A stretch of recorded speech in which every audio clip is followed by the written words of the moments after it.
നാം കഴിക്കുന്ന ഭക്ഷണത്തിൻ്റെ രുചി അറിയുന്നത് നമ്മുടെ നാവ് കൊണ്ടാണ്.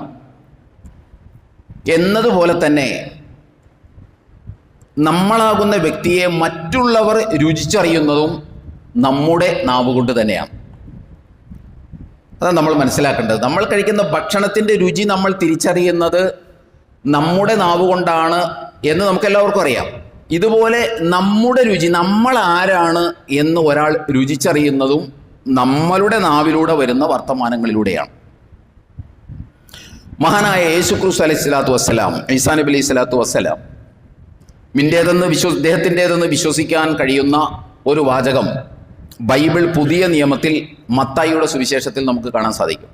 അതിങ്ങനെയാണ്: വായിലേക്ക് പ്രവേശിക്കുന്നതല്ല ഒരാളെ അശുദ്ധനാക്കുന്നത്, മറിച്ച് വായിൽ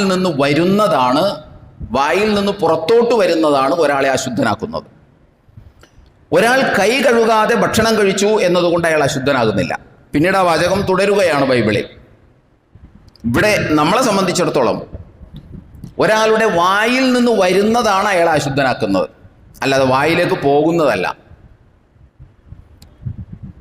ഒരാളെ അശുദ്ധനാക്കുന്നതും വിശുദ്ധനാക്കുന്നതും അയാളുടെ നാവാണ് എന്നാണ് ഈ പറഞ്ഞതിൻ്റെ ചുരുക്കം.